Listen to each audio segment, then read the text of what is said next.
Hey guys, Timothy here. This should be the last video for the full spoiler, so check out the other two episodes if you haven't seen them yet. I checked out black and blue in the last one, and white and colorless in the one before that. So that leaves us with red and green cards, and I've already seen some of the green cards. The ones that flip were transform cards, are probably in another video somewhere. But I'm just going in the order that Mythic Spoiler had these cards. So we're going to kick off red with Alchemist's Greeting. This is 5 mana for a sorcery that deals 4 damage to target creature with Madness 2.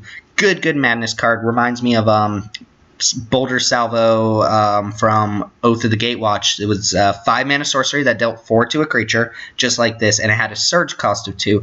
So same kind of effect here. A decent card. I would still play this card as a 5 mana deal 4. That's an okay card, but it's not exciting. You can do better than that. The madness here is really what you want to do. So just like Boulder Salvo was better in a card where you could in a deck where you could consistently surge it, this is a card that gets much better in a deck where you can consistently madness it. So if you have a Mad Prophet or a Reckless Skull or any number of discard outlets, this card is great.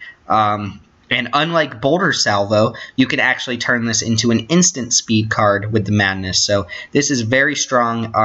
It's not a card that you want to load up on unless you have that deck where you can consistently Madness this. If this is just your average red deck and you don't have a lot of discard effects in your deck, I would still play 1 or 2 of these, but I wouldn't grab every single one and just stuff them all in the deck. It does have diminishing returns in a deck that can't actively Madness the card out. Oh, look at that. Eternal Master spoilers. So for this video, I've been having a lot of trouble with cards kind of loading. So I think what I'm going to do is probably just not click the cards so we can stay on the same page here. But I will adjust the webcam for that. So we'll go ahead and shrink my face down here. And we'll just look at the cards one by one. That way we don't have to see Eternal Master spoilers every 5 seconds. Anyway, next card on the list here is Blood Mist. This is 3 and a red for an uncommon enchantment that says at the beginning of combat on your turn, target creature you control gains double strike until end of turn. Now, double strike effects are really great when you can do them at instant speed and you can, kind of hide them from your opponent. This broadcast and double strike effect isn't necessarily bad, though. Sometimes your opponent can't do a lot about double strike, and if you have just a card that beats down or you have a big trampler, then giving it double strike is a nightmare for your opponent. And you can, put a double strike on a 3/3 that was going to trade with your opponent's 3/3, and suddenly it's a huge problem. So if you're on the play and your opponent's been matching you, you've been playing creature, they play creature, you play creature, they play creature. This can be the thing that stalls breaks the board stall and lets you just push in. Like I said, sometimes your opponent doesn't have a way to deal with double strike, and like I've said before, first strike and double strike are some of the best ways to win combat and push through a win in a game of limited, just because they're such powerful abilities. And doing this every turn, and it scales in power. The more powerful creatures you play, the better this card gets. It's similar to Stensia Masquerade in that it's an enchantment that comes down and makes combat really miserable for your opponent, but I can see times where I don't want to play this. If my opponent is super aggressive and they're just attacking me, sometimes you have to play defensively, and this card gets a little bit worse. It doesn't trigger on your opponent's turn, so your creature doesn't have double strike on their turn, but it is such a strong card if you're attacking, and it's cards like this that make cards like Vexing, I don't know, what's the 5/2 Hulking Devil. Those cards get a little bit better when you have effects like this in your deck. Suddenly you're swinging for 10 damage instead of 5, and that's a pretty big game. Moving on, Bold Impaler is 1 red for a 1/2 Vampire Knight with an activated ability for 2 and a red. You can give him +2/+0 until end of turn. This is a bad card. I'm just going to say it. This is a bad card.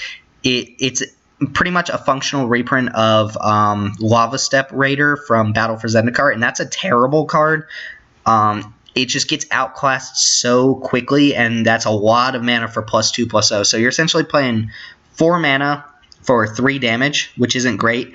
It is a relevant creature type. It is a vampire, but there are already a lot of one-drop vampires. There's Indulgent Aristocrat, Insolent Neonate, the black one right above us here, this guy. And I think all of those cards are better than this guy. The only time I would play this is if I absolutely need a vampire in my deck. This guy's even so much worse than like Sanguinary Blood Mage or Sanguinary Mage or whatever the 1/3 prowess is called. It's just a bad card, even in a vampire deck. It's very replaceable, and it just doesn't do a lot. That's a lot of mana. Even Ember Eye Wolf is cheaper than that for the same stat boost, but I wouldn't play it. Stay away from the card, trust me. Borrowed Hostility is the red part of this mini cycle. There's a red, white, and black one. This is the last one we haven't seen. It's 1 red for either +3/+0 on a creature or first strike. You can escalate it for 3. So for 4 mana, you can give +3/+0 and first strike. Usually that type of effect costs less, so you're paying a little bit more for flexibility here. But this is nice. You can pay 1 mana for first strike and win a combat.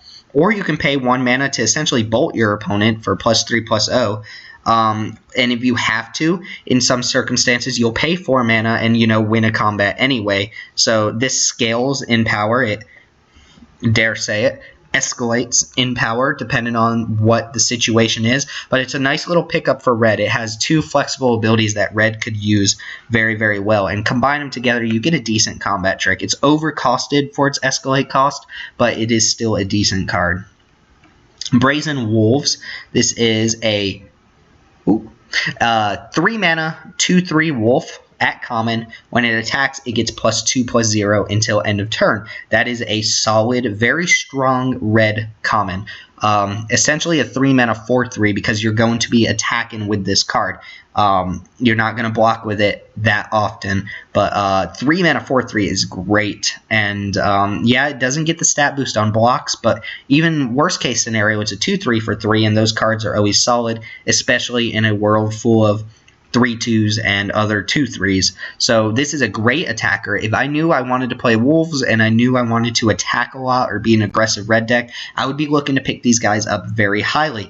I imagine this will be one of the stronger red commons in the set, and it just deals huge chunks of damage if it goes unblocked. So pretty miserable card to play against, I imagine. Deranged Whelp is a 2 mana 2/1 menace. I'm surprised this is an uncommon. I feel like this could have been a common, but it's actually it's a strong card. It just feels like a strong common rather than a decent uncommon. So nothing really to be super excited about. Not a card you're ever going to first pick, but a card that you'll definitely pick if you're red or if you're looking to play werewolves or something along those lines. It is a strong card, and if you are on the play and you play this on turn 2, it's very likely that you'll at least get 1 or 2 hits in with it before your opponent has the ability to even double block it. Menace is a good combat ability on red cards, so this is fine. And Whelp, what can you say? Get it? Because it's Deranged Whelp.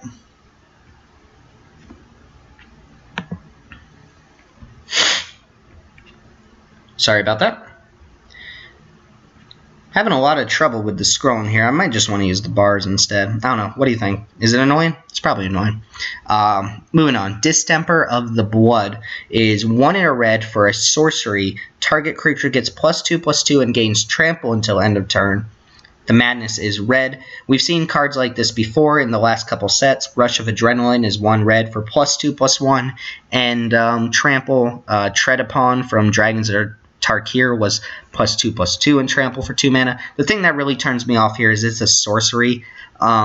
So if you madness it out, that's great. It becomes an actual instant speed combat trick, but just playing this on your turn to give 2 extra damage is not exciting. A lot of times your opponent, if it's really early in the game, is just going to say, well, okay, I won't block then, take 2 extra damage, and then this just became a shock, which isn't great. I would be much happier about this card if I had ways to madness it out. But just as a regular old sorcery speed combat trick, this is not a good card. So play it if you can madness it, I guess. Otherwise, just look to pick up Rush of Adrenaline in your Shadows over Innistrad pack. You can usually pick that up pretty late if you need to. Moving on, Fury Blade Vampire. 1 and a red for an uncommon Vampire Berserker. a 1/2 on its base, and with trample. Ooh, 1/2 trample, hot dog. At the beginning of combat on your turn, you may discard a card. If you do, Fury Blade Vampire gets +3/+0 until end of turn. This is pretty good. I think it's a little bit worse than Ravenous Bloodseeker. It's not. Ravenous Bloodseeker is not as restrictive on when you can use the ability. Also, you can't use this on your opponent's turn, which is a little bit annoying. It only triggers on your combat step. So I don't think this card is super great. It is a good beater, and if you have Madness cards, it gets a lot better. Like if you're playing this alongside the card we literally just talked about, it gets a lot better. So 4 damage on turn 3 is pretty good, and it tramples, so it'll often trade for a creature and still deal a little bit of damage, but not super excited about it. I think there are better Madness enablers than this card, and like we saw, Madness is not like so rampant in this set that we need it, but if you're struggling to find a Madness enabler and you need a card like this, then sure, pick it up. Impetuous Devils, this is actually a rare. I think it's the only rare that I'll be covering in any of these videos here. Impetuous Devils is 2 and double red for a 6/1 with trample and haste. It is a devil creature type. When Impetuous Devils attacks, up to 1 target creature defendant player controls blocks it this combat if able. And at the beginning of the end step, you sacrifice the devil. So I think it's easy to look at this card and kind of be disappointed with it. But I think it's a solid card. I like to evaluate it as a removal spell. Now, if this was a sorcery that said deal 6 damage to target creature and occasionally like deal 2 damage to target opponent, wouldn't that be a good card? It would be. Maybe not a rare level card, but it's definitely a card I would play. I think the problem with evaluating this card is people see it as a creature because it is a creature. And they're like, oh, well, I'm going to lose my creature. But think about it as a removal spell. It's going to come down. You get to choose the creature that has to block. So choose like one of their 1/1 tokens. And suddenly you get to eat that creature and deal 5 damage to your opponent. It does trample. So it's like, you know, a Spark Trooper. A little bit worse than a Spark Trooper probably. But your opponent isn't... Your opponent a lot of times isn't just going to be able to take the hit and then you just gave your opponent like a huge advantage. You just 0 for 1 yourself or something like that. The problem with ball lightning type cards is that it's very easy for someone to just say, okay, I'll take the hit. It's kind of annoying. I'll take the hit, but then you're down a card and your guy's gone. I didn't have to do anything to get rid of it. I didn't have to use my removal. But this trades with a creature, so I will be evaluating this card as a removal spell. A good, 50+% of the time. Sometimes it'll come down to your opponent's tapped out, in which case it's, 4 mana for 6 damage.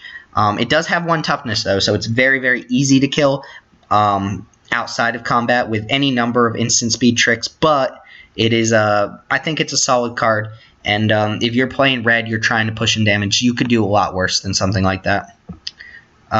Moving on. Insatiable Gorgers. 4 mana, so 2 double red for a 5/3 that has to attack each turn if able, and you can madness it for 4.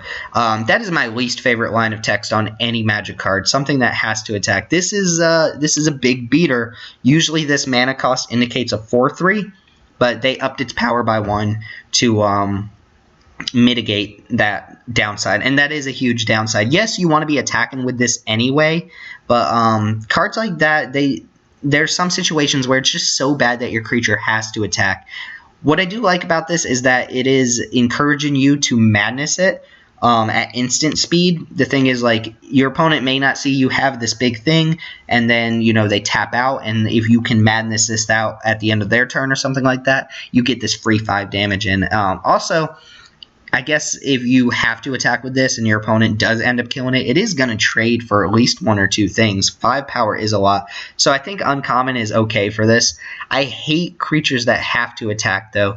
If you can give this haste, it's much, much better. But I don't know. I'm not in love with it. I'm really not. But some people will play it. It'll get you sometimes. It's an annoyance on the opponent's side of the field that you have to block this 5 power creature or just take 5. But having to attack is sometimes a really big drawback.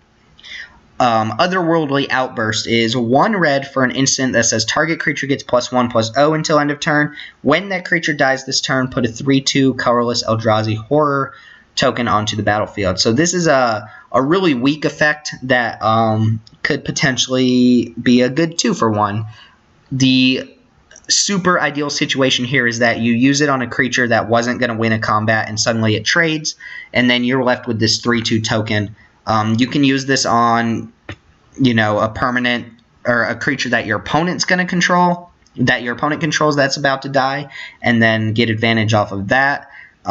Perhaps say they're sacking something, or they're about to lose a combat, kind of like Skin Shredder. You can set your opponent up to lose a thing, but all in all, this is a pretty weak card, and the upside is definitely there. 3/2 for 1 red is strong, but it needs to be in the right situation to kind of take advantage of it. So I will play it sometimes. I'm not saying it's strictly an unplayable card, but it doesn't actually excite me. It needs some things to go right in order to be really good. Prophetic Ravings is also a 1 red enchantment. The enchanted creature has haste and tap to discard a card and draw a card. So it turns a card into a Rummager, which is pretty nice. Rummagers are good, especially in this color. It makes them a Mad Prophet, and Mad Prophet is a really, really good card in this format. I imagine it still will be, even with Eldritch Moon being the majority of the set. What I do like about this is that it gives haste. You can use this, play a big creature and then just pay the 1 red to give it haste. But a lot of times you'll use this as just a rummaging ability, and it doesn't really pay you off that much to set yourself up for the 2-for-1 here, so I'm not super excited about it. I would not play this in most of my decks unless I was just actively seeking a way to discard cards, and I just couldn't find a replacement. So I would say this is probably as close to a non-main deckable red card as we're going to get. Moving along, Savage Alliance is a 3-mana instant with Escalate. The Escalate cost is 1 mana, so 4 mana will get you 2 modes, 5 will get you 3 modes. First mode, creatures target player controls gain trample until end of turn. Pretty nice. Not for 3 mana, so you really want to use that as kind of like a bonus with Escalate. Savage Alliance deals 2 damage to target creature. Okay. Or Savage Alliance deals 1 damage to each creature target opponent controls. So this is a nice mix of abilities, actually really strong, and I do want to point out in Two-Headed Giant you can give all your partner's creatures trample, because why not?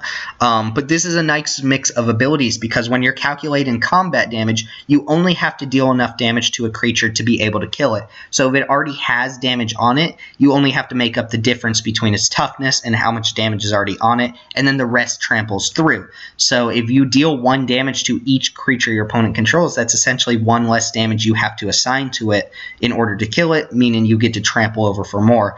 And then that extra 2 damage can either kill something or just push in more trample damage. So what I really like about this is if you use the last 2 abilities, it's 3 damage to 1 creature and then 1 damage to all their other creatures for 4 mana, and that seems really solid.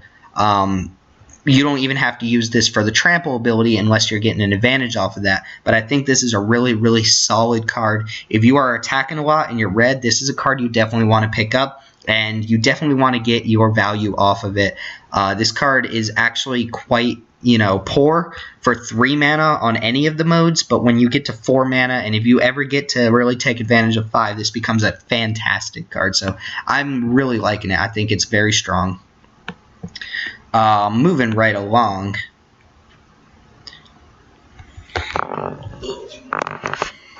Hello. Moving right along, we have Shreds of Sanity. This is 2 and a red for a sorcery at uncommon. Return up to 1 target instant card and up to 1 target sorcery card from your graveyard to your hand, then discard a card. Exile Shreds of Sanity. So I feel like this card was reprinted from somewhere. I might be wrong about that. If not, there's a card very, very similar to it. I think there's a card in Rise from the Eldrazi, but maybe that one has Rebound or something. There was also a blue card in one of the Theros sets called Pool from the Deep that I think had the same effect, but it was 4 mana. At 3 mana, this gets a lot better, and this is also a lot better in a set that has a specific theme focused on casting instants or sorceries. So in a red-blue deck, this gets a lot better.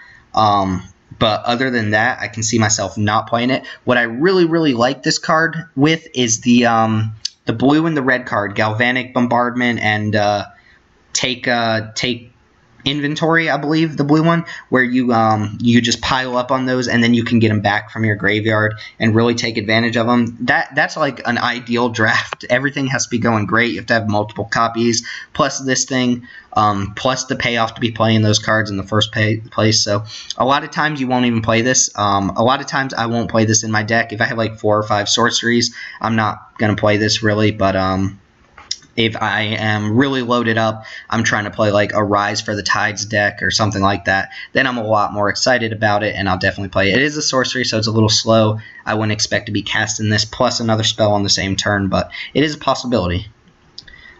Spreading Flames is a 7 mana uncommon that deals 6 damage divided as you choose among any number of target creatures. That is a huge effect for a huge amount of mana. Cards like this are usually great. Arc Lightning is great. Pyrokinetics, or Pyrotechnics, Pyrokinesis.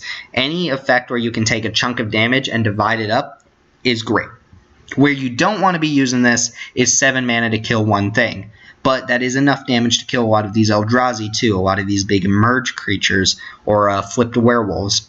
Where you absolutely win a game by casting this is where you get to kill 2 or 3 things. That's when you're justified paying 7 mana for this card. So this is actually a card you board out in certain matchups, but even at 7 mana, I think this is a very strong main deckable card. I could be wrong. This is the type of card that, you evaluate it based on other cards like it, but it could actually end up being just too slow for the format. This is a card I'll have to look out for. And just like I said in the video with white cards, this is a card you should be aware of going into pre-release. Your opponent has 7 mana and a card in hand, and they've been holding it this whole time. Be prepared to take 6 damage to all your little things. So be very careful about it and have a plan for it. Stensia Banquet is 2 and a red for a sorcery at common that says it deals damage to target opponent equal to the number of vampires you control. You draw a card. Obviously, you only want this in the most dedicated of vampire decks. Just drawing a card and dealing like 1 or 2 damage is not great because this can't hit a creature. It only hits opponents.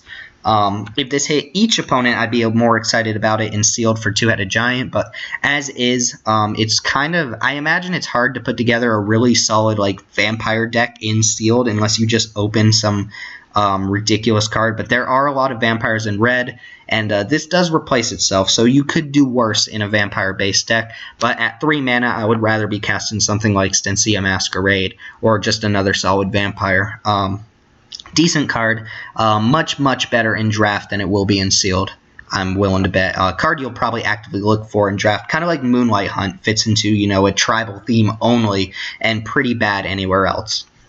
Stensia Innkeeper is 3 and a red for a 3/3 common vampire. When she enters the battlefield, tap target land an opponent controls. That land doesn't untap during its controller's next untap step. So that's kind of an awkward ability for red, tapping a land down. And a lot of times that's not going to do much. You'll just play this as a hill giant that makes your opponent's life like just minorly more miserable for a turn. But if your opponent has a 5-drop in hand and they're stuck on 4 lands, then, ooh, gotcha, right? But a lot of times they'll just cast something else for the turn.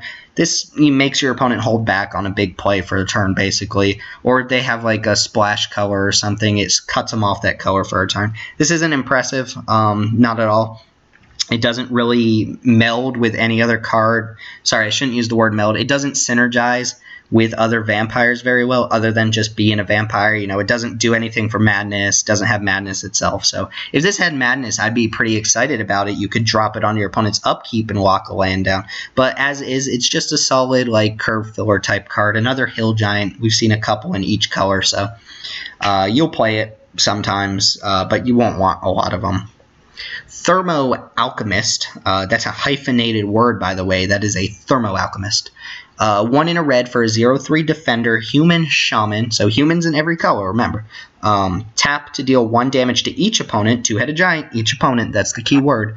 Whenever you cast an instant or sorcery spell, untap Thermo Alchemist. So this is a shoe-in type card for your red-blue spell-based deck. Instants or sorceries, this can deal a lot of damage. Cards like this are great in limited. Nettle Drone could definitely get a lot of damage in with this ability. Lobber Crew from RTR block, whenever you cast a multicolor spell, it untaps. Things like that. And casting instants or sorceries is not hard. Plus, this has a big enough butt on it that it can block your 2/2s and so on and so forth. And your opponent isn't super excited to use removal on a card like this because it doesn't feel like it's doing that much while it's on board until it starts getting you. At common, this will really shine in two-headed giant. You can definitely build a deck with 2 or 3 of these, bunch of instants or sorceries, counter spells, a control deck basically, and just do so much damage in two-headed giant because it does hit each opponent. It's essentially 2 damage out of their 30 every time it taps, sometimes additional times per turn. But don't ever underestimate cards like these. They're actually quite good. Last red card, then we'll jump into the green, and I'll be done with this set review. Thanks for sticking around if you're still here. Oh, I clicked it this time. Whoops. Anyway, Weaver of Lightning. He weaves lightning. It's a lot like weaving cloth, but, you know, a lot more static friction. Anyway, this is 2 in a red for a 1/4 reach. I guess the idea is lightning, so he can hit flyers. It's a human shaman. And whenever you cast an instant or sorcery, it deals 1 damage to target creature an opponent controls. This is a pretty good ability. It means if you're casting, you know, just draw spells, or you're casting cards for card advantage, you get to ping things, which is pretty nice. If your opponent's playing X1s, this is a miserable card for them to play against because you can pick them off for just doing your own thing. It doesn't go to the face, so you can't do that. But at a 1/4 reach for 3, this is a solid card for red. That's something worth noting. This is a card for red that gives you protection from flyers. And that's actually a very relevant ability for red to have because red doesn't have a lot of flying, nor does it have ways to deal with flying outside of just burn spells. So very solid card, kind of interesting, you know, the color pie bleeding, but I can definitely dig it. So I'm sorry I clicked that. We're going to look at some Eternal Masters cards again. I'm going to take a swig of Taco Bell iced tea. And by then, oh, look at that. Perfect. All right. No more clicking. Go ahead and get through the green cards, and I'll be done. Again, thanks for sticking around. Appreciate you. Backwoods Survivalist. This is a 3 and a green for a 4/3 human warrior with Delirium. Gets +1/+1 and trample once you achieve Delirium. So it becomes a 5/4 for 4, which is solid. It goes from being like an okay 4-drop to being a pretty good 4-drop. 5/4 for 4 is good. And it's not, you know, unfeasible that you could get Delirium by turn 5 when you're actually attacking with this. So obviously better in decks that can take advantage of Delirium, but a fine card in pretty much any green deck. It is a human as well, so in human-based decks it gets much better. Speaking of human-based decks, Crossroads Consecrator is 1 green for a 1/2 common human cleric. For green mana, you can tap him and give target attacking human +1/+1 until end of turn. So a lot like Anointer of Champions, a much more narrow Anointer of Champions from Origins. Makes combat really difficult for your opponent if you are playing, you know, a lot of humans. Obviously, if you're not playing a lot of humans, you would probably just take this card out of your deck because on its own, it's not a very good card. But with other human creatures, it's pretty great. Stacks and multiples, too. So if you were superhumans, you could play one or two of these and be very happy with it. But yeah, it does cost mana as well, so if your opponent sees you attacking with like a 2/2 and they just have 2/2s on board, you know, they actually have to think whether they want to lose a creature, double block, so on and so forth. So, decent card. Foul Emissary is a human horror, a 2 and a green for a 1/3? Oh, 1/1. Oh, wonderful. Trying to get it on board here. Anyway, 2 and a green for a 1/1. It is uncommon. When it enters the battlefield, you look at the top 4 cards of your library. You may reveal a creature from among them and put it in your hand. Rest go to the bottom. When you sacrifice Foul Emissary while casting a spell with Emerge, Put a 3/2 colorless Eldrazi horror creature token onto the battlefield. Solid card. Obviously, it gets much, much better if you are playing an Emerge-based deck.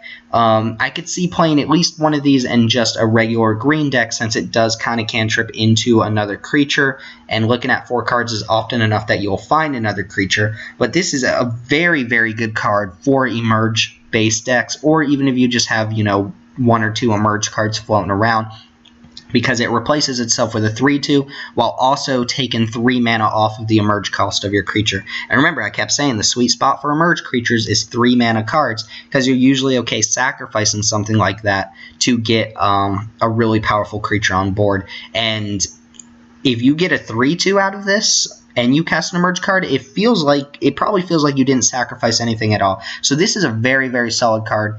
The type of card that if I end up first picking a really powerful Emerge card and I see this coming after it, I will try to solidify, you know, a deck where I can really consistently get those Emerge creatures out. And I feel like this is obviously a narrow card. Maybe it's not worth just playing it for the first ability, since it is a weak 3-drop creature, but I think it's very, very exciting that something like that is in there, and that the Emerge cards actually have a support card to look out for. Not really a build-around card, but a card that pays you off for having Emerge creatures. Hamlet Captain is reprinted from the original Innistrad block.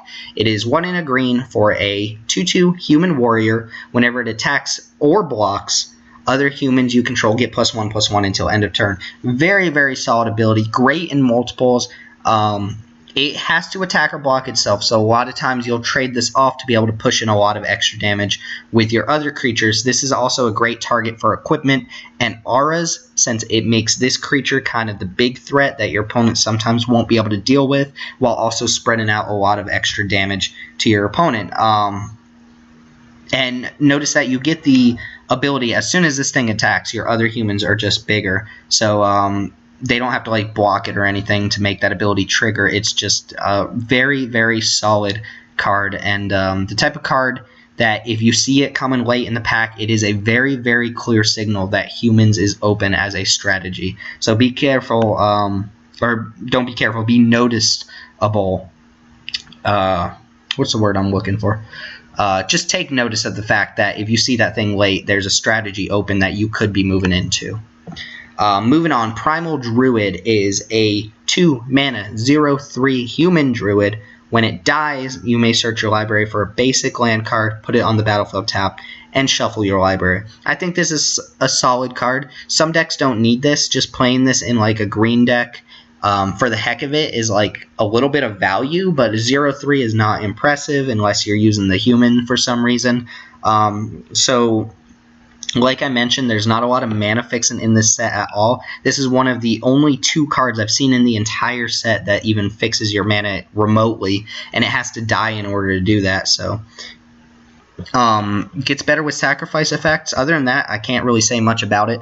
Don't go jamming it into your deck just because it's value, but I don't know, take advantage of it somehow. If you need a splash or you need humans, sure, play this card, but in sealed, I can see it not really being a great card. It doesn't really trade either, so I guess it's not like tons of card advantage unless you're sacrificing it to some sort of effect, in which case it gets better. Somber Wold Stag is 3 green and green for a uncommon elk. We've been getting a lot of elk love lately in the last couple sets. Tons of elks, but 4/3 stats. When he or she or it enters the battlefield, you may have it fight target creature you don't control. I like this ability a lot on a 4/3 creature, and I like that it's a May ability. If this came down and it had to fight something, it'd be a lot worse, but a lot of times this is this will die to in certain situations. You can use it as like a 5-mana deal 4. Think about it as kind of like a sorcery effect, but where this is good is you just play it and you mop up a certain creature off the board. You take out one of their 2/2s or one of their like X3s that are floating around or something like that. So very, very solid card. And yeah, sometimes you'll have to play it and actually trade it off for a creature, but that seems worth 5 mana too, just using it as a removal spell. The ideal situation is when you actually get to keep the elk afterwards. Elk Tribal? Elk Legacy? Anyway. Spring Sage Ritual is 3 and a green for an instant that destroys target artifact or enchantment, and you gain 4 life. So a really, really, really expensive natural whatever, really expensive naturalize effect in general. And yeah, you gain 4 life, so keep this in your sideboard. Don't play it in your main board.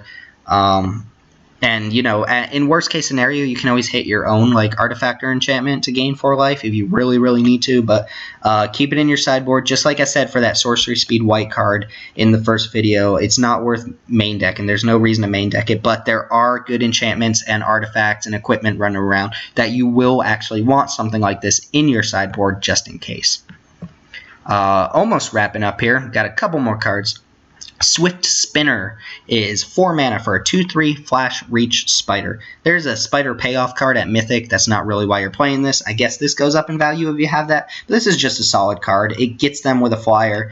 There's not much else to say about it. Obviously, you want to kind of use this as a combat trick to take out a flyer. Very good against spirit decks where they're very low toughness flyers that are kind of like 2Xs. And die really easily to this, but not the craziest spider we've ever seen at common, not Netcaster Spider by a long shot, but a decent playable common card. Waxing Moon is 1 and a green for an instant at common that says transform up to 1 target werewolf you control. Creatures you control gain trample until end of turn. So this can actually flip a werewolf back into its front side, or as you'll use it in most situations, flip a creature from its front side to its back side. Only for werewolves, not humans in general. So pretty strong card. You can use it as a combat trick to up the power and toughness of your werewolf. It's really, really nice on some of the common werewolves that cost mana to flip. Think about the Mana Dork. It's like a 1/2 defender that taps for green, but it costs 7 to flip up. Well, you can use this to transform that creature. It turns into a 4/6 or something like that that taps for double colorless. That's a great, great way to use this card, since you essentially just throw a Soul Ring on the board. But overall, this is a decent card, and you'll know when you want it, and you'll pass it when you don't want it. It's useless outside of a werewolf-based transform deck, so very narrow card, but a good one in the spots that it's good in. Woodcutters Grit is 2 and a green for an instant. Target creature gains +3/+3 and hexproof until end of turn. Ranger's Guile was, +1/+1 and hexproof for 1 mana, and that's a great card. I love instant speed tricks that give you hexproof. Hexproof is just a great thing for you to have, and an absolutely bogus thing for your opponent to have. Feels unfair when your opponent gives something hexproof, but a lot of times this will be 3 mana fizzle a spell, but you can also use it as 3 mana +3/+3 as a really expensive giant growth, and it's fine there too. So, use this to blank removal spells, and you'll be happy with it vast majority of the time. Woodland Patrol, pretty easy card to evaluate here. It's just a 3 mana, 3/2 Vigilance. It's a human scout at common. Solid card. Vigilance is pretty nice on the 3 power creature. But 3/2s, like I said, are a little bit worse when there are a ton of 2/3s running around. But this is still a solid pickup for any green deck, let alone, actually being really good in some human-based payoff deck. So solid little common there. Nothing really to say about it. Clear Shot is 2 and a green for a uncommon instant. Target creature you control gets +1/+1 until end of turn. It deals damage equal to its power to target creature you don't control. So I'm gonna call it. This is easily one of the best uncommons in the set. Rabid Bite was one of, if not the best common, maybe not. It was definitely one of the best 3 commons in Shadows over Innistrad, and this is just a souped up Rabid Bite. I love when fight effects actually give you a power boost, so I'm thinking Wild Instincts or Hunt the Weak. But the fact that you can use this as an instant speed, one-way fight effect, can we get that keyworded? Can we get a one-sided fight effect keyworded, please? But yeah, this is super strong. At instant speed too for green, so it's an instant speed removal spell. When a spell like this is normally sorcery, it's fairly costed. You can 2-for-1 people out of this by making some sort of block, giving your guy +1/+1, and having him punch another creature. It's just very, very versatile, very strong, and like cards past it, just giving it instant speed is really, really good. So yeah, Rabid Bite was such a strong common in Shadows over Innistrad. I would expect this to be one of the best uncommons in Eldritch Moon. So correct me if I'm wrong for thinking of that, but I think it's very, very strong. Looks like we've got 4 left to go. Bear with me here. Certain Death. I'm assuming this is like some Slenderman reference or something, because it looks like it. But 5 and a black for a sorcery at common. Destroy target creature. Its controller loses 2 life, and you gain 2 life. This card is probably good, really good in sealed, where decks tend to go into the late game with more late game bombs. And this card is probably solid in draft. This is the type of card I wouldn't want multiples of. I would definitely play the first one in almost every black deck, and I would probably look for more efficient removal after that. But looking back at the last couple sets, there's almost always a card like this. Rite of the Serpent from Khans of Tarkir, Sip of Hemlock, Grip of Desolation is obviously better than this, but 6 mana removal spell that has some extra little ability tacked on is pretty decent. So it's easy to look at this and say, oh wow, that's so expensive, I don't think I want it, but you'll definitely run the first copy of this card in draft. 6 mana to kill something is still a deal, it's just not ideal of a deal. Does that sound right? You know what I mean. 3 more to go. Bloodbriar is 2 and a green for a plant elemental. A 2/3 that says when you sacrifice another permanent, put a 1/1 counter on Bloodbriar. Obviously, this is meant for either green-black or green-white, where you're actually sacrificing permanents for certain cards. Its base stats are decent, but this is like the green Pyrehound. Pyrehound being the 4 mana red 2/3 that gets +1/+1 when you cast an instant or sorcery. This fits a very narrow theme, and it's very replaceable unless you have a lot of sacrifice abilities in your deck. If you ever sacrifice 1 permanent, this becomes a 3/4, and it's very good for its stats. But don't take this and then think to yourself, oh, can I jam more sacrifice permanents? But think about the effects that we have that sacrifice. Clue tokens from Shadows over Innistrad trigger this thing. Explosive Engineers, Terrarion, any artifact that you would naturally sacrifice, any of the vessels, Vessel of Nascency, so on and so forth. There are a lot of sacrifice effects in this format, so I can see decks where this card is actually really, really good. Don't underestimate it, and evaluate it based on the other cards in your deck when you see it. If you see it in a draft, think about what you've already drafted. It could actually be a really breakout card in certain decks. Advanced Stitchwing, so or whatever, the other Stitchwing guy, Stitchwing Scab, I guess got an upgrade here. For some reason, yeah, he really needed one, I guess. But 3 and double blue for an uncommon zombie horror. It's a 3/4 with flying, and it has the same ability as the other guy. You discard 2 cards and pay 3 mana, put him onto the battlefield tapped. Or I guess he was 2 mana, but this one's 3. These cards are solid, and with Shadows over Innistrad being only 1 pack and Eldritch Moon being 2, I guess they needed to stick more effects like this into the format. So if you ever, pay this ability from the graveyard and you get to madness something out, it feels fantastic. But, this is basically a souped up version of Ghoulsteed, in my opinion. That's just a 4/4 creature on the ground. This is a 3/4 flyer, which in my opinion is better for the same converted mana cost and the same cost to bring it back. Solid for zombie decks. If you are playing zombies, you want this. If you're playing blue, you probably want it anyway. Alright, last card. No, there's one more after this. Anyway, Abandoned Reason is 2 and a red for an uncommon instant. Up to 2 target creatures each get +1/+0 and gain first strike until end of turn. Madness for 1 and a red. So, Madness is great here. This card is actually just really solid on its own. There was a card from Theros, I believe, It might have been 1 or 2 mana. I want to say it was 1 red to give 2 creatures +1/+0. I can't remember the name of the card. I'm actually willing to bet if I click this that it's in the thesaurus, but that was a very, very strong combat trick, and I think this will be too. You can often 2-for-1 an opponent. Also on my list of cards to keep in mind when you go to pre-release, if you see your opponent with open mana and you're really struggling to think, oh man, what combat tricks are in this set? Think of this card because it could definitely get you in situations where you could have played around it. Coordinated Assault, that's it. Thank you, Mythic Spoiler Thesaurus. But yeah, it's great. Even for 3 mana, that's still a good effect, especially in red where you want to be attacking and you want your creatures to stick around, but oftentimes they have to trade and then you don't have any creatures to attack with anymore. Madness it out. Sure, it's just extra reduction, so even that much better. One more card to look at here, and I guess we're going to do this whole spazzy thing. Alright, yep, last card. I missed this one. I guess I did my video right before it was spoiled last time.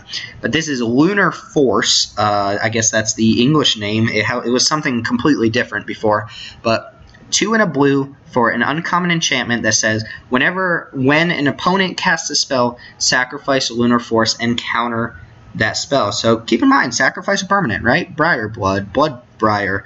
I don't know, maybe it fits in a lot of decks. Maybe we should go back and look at all the sack effects. But this is just an annoying card. It's easy to get around, but it's still the type of card where, like, your opponent can't do much about it in certain situations. So you just drop this, and then whatever the next card they cast is, it's countered. That is going to incentivize them to hold like their bomb and just play some, derpy card into it and get this off the field. But it's still a 1-for-1. It's always going to be just a 1-for-1, which is nice. Where I don't like this is like emerge cards where you can still get value off of casting it.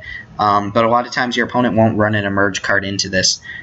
Sometimes your opponent's going to have to, just jam a good card into this because that's all they got. They can't just hold cards forever. You have to get it off the field at some point. But this kit's a little bit worse than Two-Headed Giant, where your opponents can coordinate with each other and decide which spell they want to get rid of. But this is, in my opinion, probably worse than a lot of counter spells. But good in certain situations. It's a very situational card where if you're ahead in the game and you're attacking and your opponent's top decking, then you're like, haha, I got your card. But let's be realistic, that doesn't happen that often. And the fact that this 1-for-1 to your opponent is like okay, but I don't think it's super exciting. Starfield and Nyx is still in standard, so maybe it'll see standard play. Maybe there's somewhere that it's actually really, really good. But it's not coming to mind for me, so I'll leave the brewers to that. At any rate, that is all of the cards from Eldritch Moon. I have covered every single card in some sort of video, and I know this have been very, very long videos, so if you are even listening to me right now, I definitely appreciate you. Let me know what you think the best color in Eldritch Moon is. My opinion right now, having just looked through all the cards and talked about them, is white, based on the commons and uncommons. But we should not make blanket statements about that until we've actually seen the cards in action. So it is Saturday. I guess it's actually Sunday now. So Eldritch Moon pre-release is in 5 whole days. I hope you guys have a lot of fun. I hope my videos have been entertaining, if not helpful. And I hope you guys will leave a comment and let me know what you're thinking about this set. I love to be proven wrong. If you think a card is much better, or maybe I misread something, please let me know about it so that I know for my pre-release, because I would like to do good too, right? At any rate, thanks for sticking around. Thanks for watching my videos. I appreciate all the support. Any support you guys give is awesome. So make sure to like, comment, and subscribe. Like, comment, and subscribe, because I just said I appreciated those things. And have fun at your pre-release. Please crush your opponents and let them know that Timothy, Zach, and Nino told you this card was good when you beat them with it. Anyway, I would love to hear your stories after pre-release. And like I said, my name's Timothy. I will see you guys next time.